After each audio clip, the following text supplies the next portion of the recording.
mga companies po. Sila po yung kilala po sa pamilya po namin. At siya yung kinikilalang representante ng Zunyuan dito sa ilang mga dokumento. Your Honor, tutulong din po ako na hanapin po siya at itatanong ko rin po sa kanya kung paano po nangyari para mag-clear din po yung pangalan ko po sa Zunyuan. Okay, salamat para dyan, Mayor. Opo. Madam Chair, if I may. Yes, of course, Sen. Jinggoy. May I ask if this committee invited the father of the mayor? Not yet, Sen. Jinggoy. Maybe we can invite him the next hearing, Madam Chair. Will do, Sen. Jinggoy. Salamat po. Mayor, noong nakaraang hearing, ito importante sa amin to, importante sa akin. Pinangako nyo na dadalhin nyo yung inyong latest SALN. Pahingi po ng kopya nun. Nasabit na po, Your Honor. Comsec, pwedeng pahingi po ng kopya. Salamat, Comsec. Salamat, Sen. Jinggoy. Okay. Meron din po akong kopya nung inyong December 2022 SALN. Sorry. Ito ay as of July 2022. Yung latest po ninyo para sa year 2023. Your Honor, andyan na rin daw. Andyan na rin po.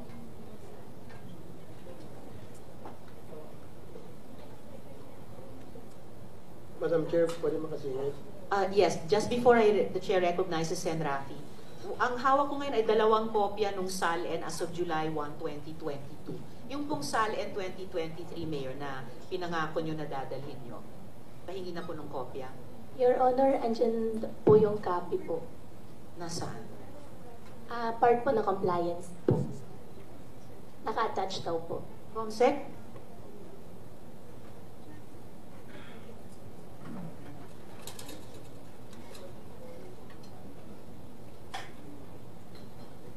So far, ang nakikita ko po ay, okay, alright. So, meron na tayong SALN as of December 31, 2023. Okay, salamat, Mayor.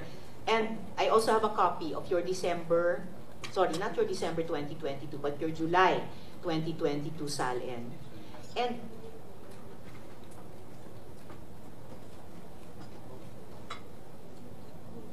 Madam Chair, pwede makasingit? yes, Sen. Rafi. Kasi may nakita ako dito sa kanyang SALN na marami siyang dump truck at helicopter. Right? Yung this. Wala kang partner dito. Sarili mo ito. Ikaw nagmamayar dito. Nakarehisto sa'yo ng lahat to. Your Honor, yung dump truck po, napinta ko po siya last year. Yung helicopter po, gagawin ko po sana siyang negosyo. Kasi nagkaroon po... I'm just asking you. Saka sa akin po. Sa'yo to. Binili mo ito, sarili mo, wala kang partner sa pagbili mo ito. Okay. Yeah. Kasi dito kasi sa yung income tax as mayor, hindi kaya mong bumili nitong mga dump truck at helicopter kasi 500,000 lang ang declared mo na income dito. Okay.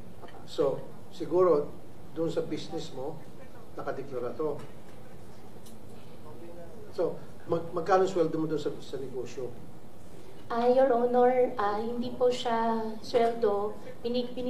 Binibigyan po ako ng tatay ko po. In fact, yung helicopter po, partial po ng pinagbayad ko po doon sa helicopter po ay galing po sa tatay ko po. Kaya po, lahat ng income mo dapat na pumapasok sa'yo, dapat deklarado sa BIR yan at binabayaran mo ng tax para malalaman kung saan galing yung pera na pinambili mo rito. Kasi right now, I don't see any documentations na ma-justify itong malaking amount na sabi mo, wala kang partner, mag-isa ka lang, pangalan mo, na paano mo nabili ito? Saan pera nanggaling to? Siyempre, sabi mo sa negosyo mo. Now, nagbabayad ka ba ng tax doon sa negosyo na pinagkakitaan mo? Meron ba, Madam Chair, pwede ba tayo humingi ng dokumento sa BIR kung meron na para magkaroon siya ng ganung kalaking amount na makabili siya ng dump trucks, 1, 2, 3. Makabili pa siya ng mga motor vehicles and helicopter. Yes, Sen. Rafi. Actually, nandito ang BIR. BIR. Baka gusto nilang sagutin yung tanong. Sagutin din yung tanong BIR, ninyo. meron ba tayong makakuha pa kami ng dokumento pertaining to this na she was able to acquire all these expensive vehicles and of course Yeah. helicopters. Attorney Tibayan, or yes, please. Good morning po. Yes, we can request that, Madam Chair. If we may lang po, since it's covered under Section 270 of the Tax Code, may we request from the Mayor a written consent allowing us to provide this committee the requested documents po. So Mayor, pwede nyo bang bigyan ng written consent ang BIR para ma-issue nila sa komite kasama si Sen. Rafi yung hinihinging dokumento? Opo, Madam Chairman. At yung pera po na pinagbili ko po doon sa helicopter po ay galing po sa tatay ko po. Okay. Ano po ang trabaho ng tatay mo? Bakit mayaman siya at marami siyang pera? Yung tatay ko po, meron po siyang embroidery po dito sa Pilipinas at may negosyo po siya sa China. Okay. So, BIR, pwede ba tayo pwede natin makita yung income tax o kung nagbabayad ba ng tax itong papa niya dun sa kanyang embroidery na para magkaroon ng pera pamana dito kay Mayor Go at pambili niya ng kung ano pa mga luho or mga helicopters. Attorney Tibayan? Including po yung father niya, yung tax returns ng father niya. Well, the father siguro must be here, right? Yes po. Okay. So Mayor Go, so sabi mo may embroidery. Saan po yung embroidery factory? Is that a factory? Yes po, Your Honor. Anong pangalan? QJJ Embroidery po. Nasa Marilao, Bulacan. Manila, Bulacan. Okay, ilan ang empleyado po nito? Hindi po ako yung nagmamanage po doon eh. Pero sigurado po ako may empleyado po doon. Okay. Marami po. So siya po ang nagbigay ng kapital sa inyo? Para Yung makapag- tatay ko po, nagbibigay po siya ng pera po sa akin. Magkano po ang binibigay ng pera sa iyo? Hindi po siya in a monthly basis po, Your Honor. Pero yung capitalization, di ba nakapagbigay siya kaya ka nagpagpatayo ng mga iba't ibang negosyo? Yung embroidery po, ang nagmamanage po is yung tatay ko po. 14 years old pa lang po ako, nag-umpisa na po ako maghanap buhay, magtrabaho.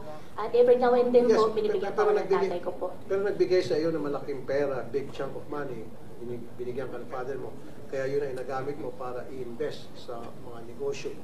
Opo, Your Honor. Pero hindi po siya biglaan. Unti-unti, nagbibigay po siya sa akin. Okay, was that declared to the BIR?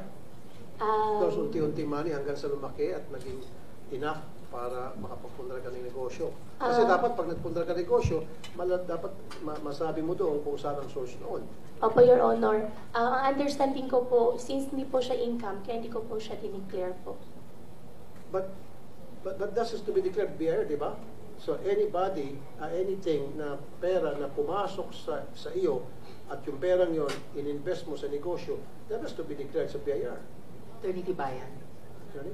Yes po, basta may income po na re-receive, no? Even if at the end of the day, marami expenses, nag-file pa rin po dapat. Okay. And Sen. Rafi, may tanong din si Senate President Pro Tempore dun sa isang sagot ni Mayor Alice kanina. Yeah, ano yung negosyo ng, with the permission of Senator Tulfo, Madam Chair? Go ahead. Ano ang negosyo ng tatay mo sa China? Fabrics po.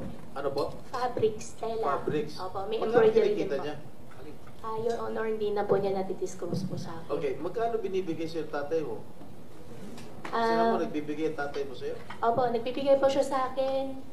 Umpisa po, 14 years old po ako. Every now and then po, nagbibigay po siya sa akin Magkano ng pera. binibigay sa'yo? Minsan po, 500,000, minsan 1,000,000, minsan 2,000,000. Gano'ng kadalas Depende yung po. 500,000? Gano'ng kadalas yung 1,000,000?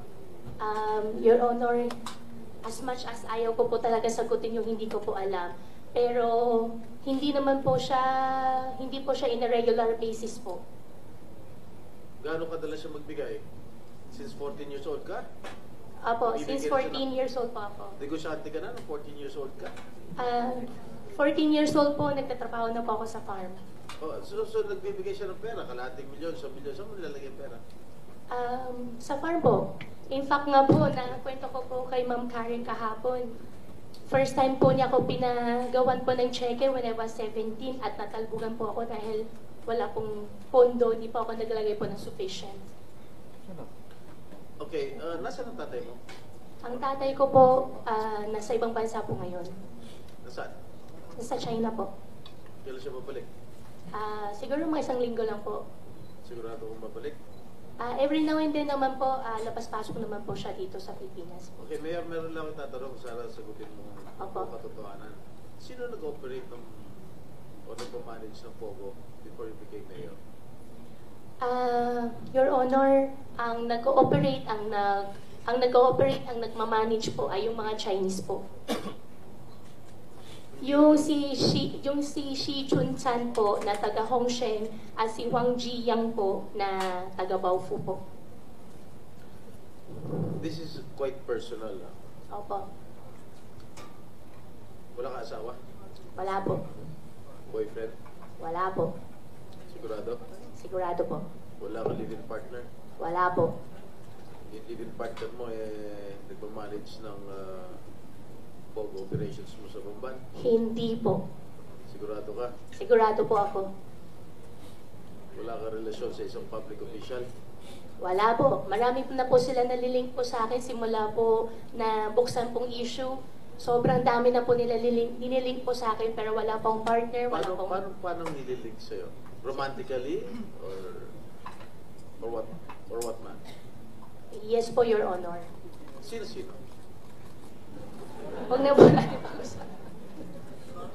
No, because this is not a laughing matter because I have received a very reliable information that you have a live-in partner that manages the Pogo operations in your town. Your Honor, hindi po, wala pong katotohanan po yun. Kahit nga po ipalabas niyo po sila, magharap po kami. Hindi po yun totoo. Mayor din. Kapwa mo mayor. Sino po, Your Honor, sino po kaya siya? Para masabi ko naman po sa kanya na hindi po totoo yun. Pag idadivulge ko,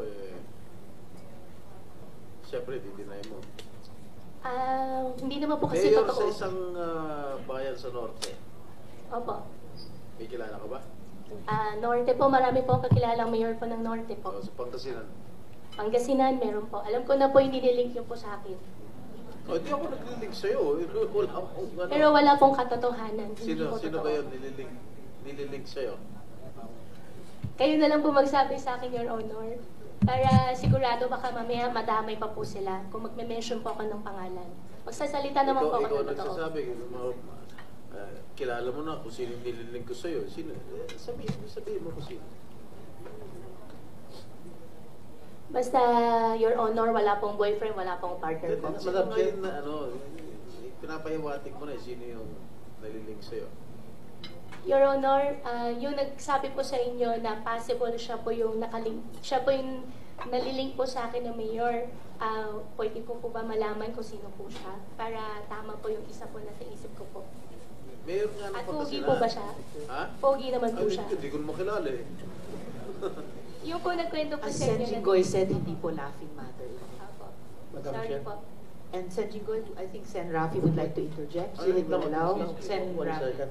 Sinjigot. Kasi alam ko na the reason bakit nabanggit yung mga mayor kasi that's connection. Importante po yan. It's not laughing matter really. Because ang ginagawa lang din sa Jingo is establishing a connection. Lumawak yung connection mo kaya lumawak din yung negosyo mo. Now, aside from mayor, yaman din na pinag-usapan natin yung linkage. Nalilink ka sa isang sa executive department, isang mataas na official. Did you know that? Pero alam mo yon na isang mataas na official sa executive nalilink ka doon. Your Honor, hindi ko po alam. Ngayon ko po lang po siya narinig. You sure? Apo. Sure po. Thank you, Sen Rafi. Sen Jinggoy? Okay, sino? Sabihin mo na sa akin kung sino. May alam ka, sabihin mo na rito sa committee. Your Honor, Well, kaya ako bring out ito. Because the reports that I received is that your partner, yung nalilink sa yung mayor ng Pangasinan, is the one managing and operating your Pogo business. Alright? Wala akong pakialam sa mga relasyon ninyo. I do not care kung may relasyon kayo. So be it. Wala akong pakialam. Your Honor, wala po akong alam na may mayor po na nakalink po sa akin gawa po ng siya po ay nag-ooperate po ng Pogo business po. At wala rin po akong Pogo business po, Your Honor. Di ba may lupa ka doon sa Bamban? Meron po. Tinayo mo ng Pogo? Your Honor, hindi po siya Pogo lahat. Bago po ako nag-divest po, Your Honor, yan po ay isang mixed-use development po. Meron pong mall, meron pong residential. At yung May Pogo, Pogo rin. yung Pogo po, second and third and fourth floor lang po. Kaya, meron pa rin. Bago po ako nag-divest po, Your Honor, at after po ako nag-divest po, doon po nagkaroon po ng yung ZY po na second, third, and fourth floor po. Okay, marunong ka mag-Chinese? Ano Chinese name mo? Wala pa akong Chinese name po. Wala kang Chinese name? Opo. Bakit nung previous hearing di mo kilala yung nanay mo? Your Honor, yung biological mother ko po ay si Amelia Lial po. Still alive? Your Honor, honestly po, bago po nangyari to, masama yung loob ko po sa kanya. At sa nangyari po na to, sa nangyari po itong Senate hearing, nananawagan po ako, sana po makita ko na po siya. So you haven't seen your biological mother? Hindi po. So sino nagpalaki sa'yo? Yung tatay ko po. Tatay mo lang? Tatay ko po at partner po niya.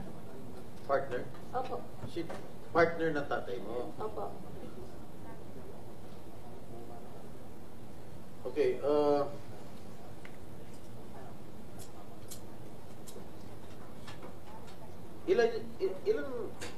many motor vehicles do you own? Sa ngayon po, isa po. Isa lang? Opo, sa ngayon po, isa po.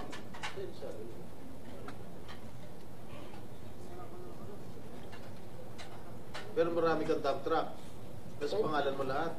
Yung dump truck po, opo, nabenta ko na rin po yung dump truck. Okay, paano ka nagkaroon ng helicopter? Magkano yung binigyan ng tatay mo para sa pambayad ng helicopter?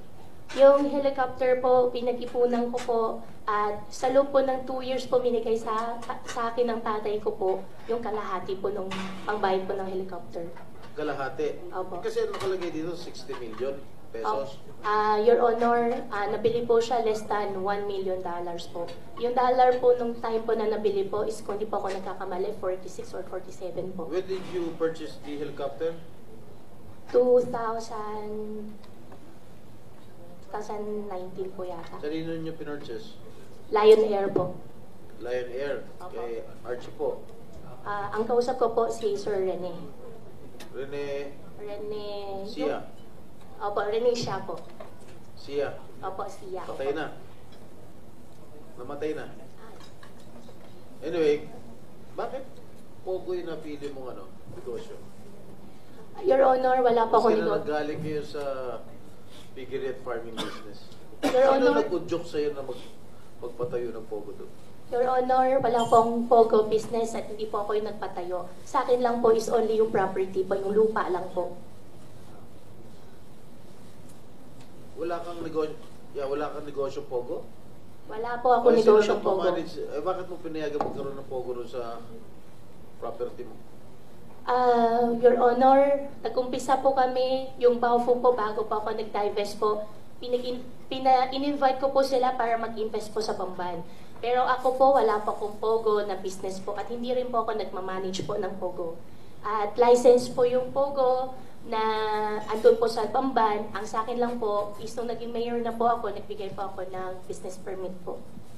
Okay, doon sa interview mo kay Miss Karen Davila, na pinalabas lang nung Lunes, sinabi mo na bumili ka you bought the Baofu land in Bamban for 700 pesos per square meter. Tama?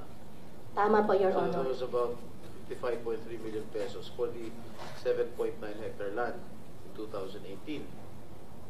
Tama? Tama po, Your Honor. But how much did you shell out for the purchase of that parcel of land? Your Honor, nabenta ko po siya ng 1,200 pesos per square. Nabenta mo? Opo. Ang usapan po namin dyan ay sa akin po yung majority po ng share. At Saan mo kinuha yung pambayad ng lupa? yung pangbayad po ng lupa, installment po, Your Honor. Installment? Magkano Opo, installment po, partially po galing sa farm, partially po galing po sa tatay ko po. Magkano yung galing sa tatay mo? Your Honor, ito double check ko po. Wala wala kang hiniram na pera galing sa mga creditors? Meron po akong loan po, Your Honor. Magkano? Outstanding ko po ngayon, nasa, hindi ko po sure yung exact, pero almost 200 po. Mga 190 po siguro. 190 million.